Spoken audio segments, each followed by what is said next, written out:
harsh reality is that actually these generative AI tools can do most of the work that you would normally be considered responsible for as a product owner. Your product vision statement, your features list, your understanding your users, generating user stories, refining your backlog and splitting user stories, getting acceptance criteria on user stories. Every step of the way, a lot of the tactical work that keeps product owners busy is now something that you can do 100 times faster. There are, of course, exceptions, right? And I want to acknowledge that some of you might be in organizations where, for example, you aren't allowed to access these AI tools. The fact is, though, that they exist and that there are competitors out there who are accessing them, and your jobs are at stake. Right? I'm trying to make this as clear and direct as possible. If all you do as a product owner is the tactical work, then you're not going to have a job much longer. It's important to know what that tactical work is. The training is still valuable, so you have a perspective on how to evaluate what these AI systems produce. But just like people are freaking out with marketing and writing and graphic design because it's taking over in those disciplines too, same thing in this particular niche of product ownership and product management in general. So what do you do about that, right? Like, I don't want to be the bearer of bad news without giving you something, at least. And so what we're going to do this morning is probably the single most important thing that I will teach you. It has nothing to do with product owner techniques. Instead, it's about how you as a person think. So what is it that you can do to ensure that you are absolutely crucially valuable, on top of things, able to contribute to your organizations in ways that no one else can? Or I should say no one else unless they're doing something similar to you, right? Like, how do you stand out? And it has nothing to do with product box or user stories or any of those things. Instead, it has to do with how you think.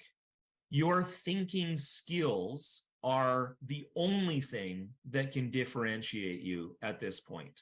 And again, I don't want to overblow the case. Obviously, change never happens as quickly as people think. You've probably got, 18 months to 2 years to be a product owner and still do all that tactical stuff. But you don't have a lot of runway to start building up some new habits that will allow you to stay valuable. So, the basic premise of a product owner is that a product owner is a business person making business decisions to maximize business results. And that is always going to be valuable. But how do you do that? And that is about thinking.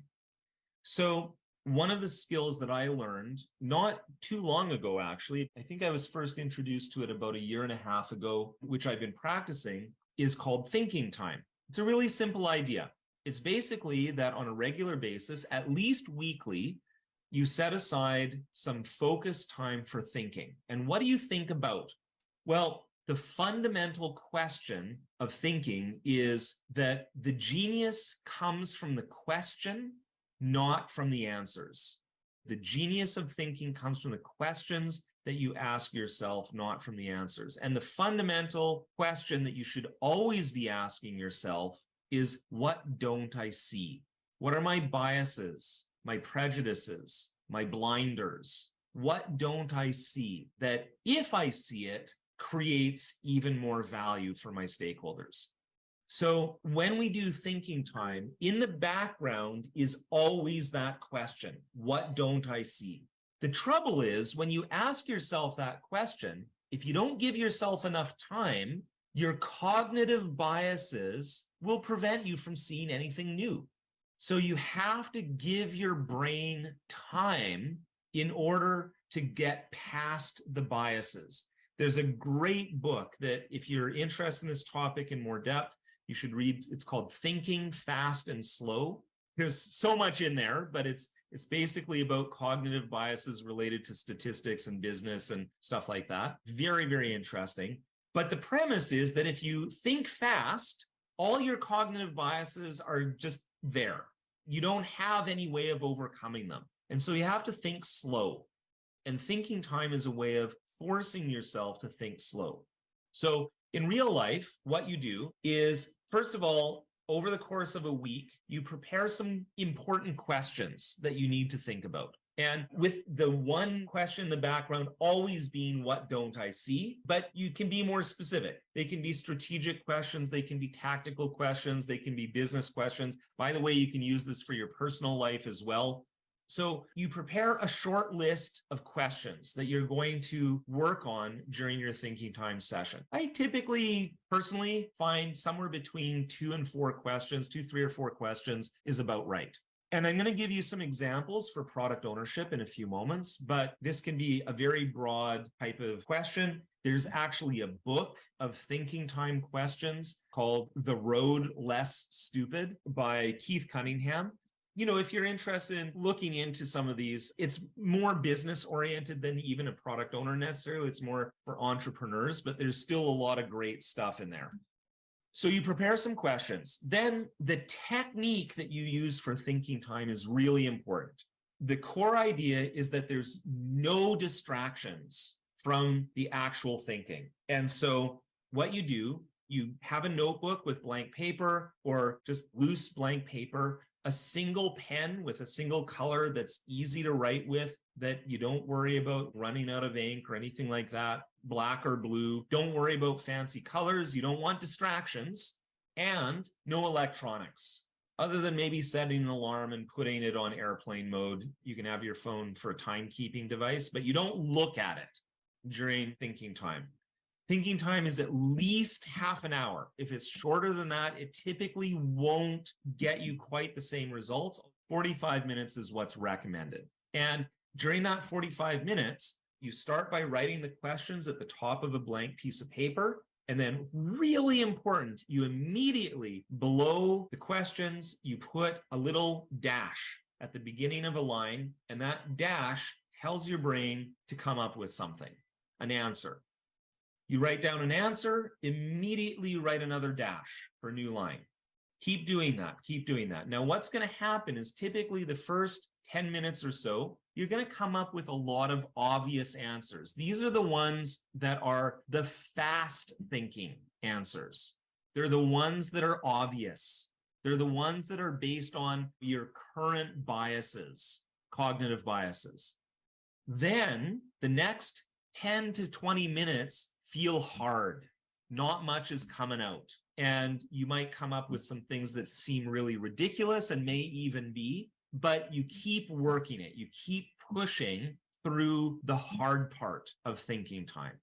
And then typically the last 10 or 15 minutes, that's when the good stuff comes out. You've broken through the cognitive biases and you start to write down answers that address that fundamental question, what don't I see? And of course, in relation to the specific questions that you have at the top of your page. Not every time, but most times you do this, you will come up with stuff that is mind-blowing. And you're like, holy crap, I can't believe I thought of that. That is so different. That is so innovative. That is so practical. That is so powerful. And that's where the value of thinking time comes. Now, of course, once your timer runs out, not before, you review all of your notes that you've made. You might want to highlight some, prioritize some, narrow it down to 2 or 3 things that you want to sort of have as your key takeaways, put them in your schedule to deal with. One of the things that Keith Cunningham talks about, which I really love, is it's not a decision until it's either in your calendar or delegated to someone who's committed to doing it. So from your thinking time, you expect to have a small number of decisions that come out. Make sure they get in your calendar immediately. So if you say you have 30 minutes for thinking time for the actual exercise, make sure you have a few extra minutes at the end to take care of the administrative stuff. Put it in your calendar, delegate. As you're doing thinking time, there's a couple things I need to mention which are tactical but really important. Make sure that you're comfortable before you start, that you've gone to the bathroom, that you don't have any food to distract you. Although I'll put a little caveat on that in a moment. You want your whole attention 100% on the questions on the page and doing the thinking. I have ADHD, so this is really hard for me. So the only thing that I allow myself is a cup of coffee nearby. That's just enough that my ADHD can have something tactile to do as I'm struggling to focus. So maybe you have a fidget toy or something like that, but otherwise, no distractions.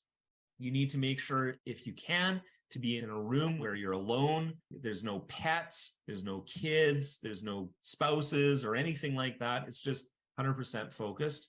And your seating should be focused too. You shouldn't be in something that you have to squirm around in all the time. A comfortable chair is really important. Ergonomic setup. Now, I'm going into a lot of detail here because these details are actually really important for thinking time. And if you miss out on some of these details, it's not going to be nearly as powerful. You're not going to overcome those fast thinking biases and get to the slow thinking that allows you to answer that question, what don't I see? Again, I want to connect this back to value. Doing this on a regular basis will allow you to create enormous amounts of value in your organization, in your personal life, and will make a huge difference in terms of your progress in your career, personal development, all of those things. I don't do it completely reliably, but I have Mondays as thinking time for my business and Fridays as thinking time for my personal life, twice a week. Half an hour, 40 minutes. ADHD, I can't do 40 minutes. It's just too long. But half an hour is good enough that I get through that uncomfortable period and get some really good stuff at the end. You can try variations. You know, it's not like there's a thinking time police or anything like that, but I strongly recommend following these detailed instructions the first 4 or 5 times that you try it out, and only do variations after that if it's not quite working for you.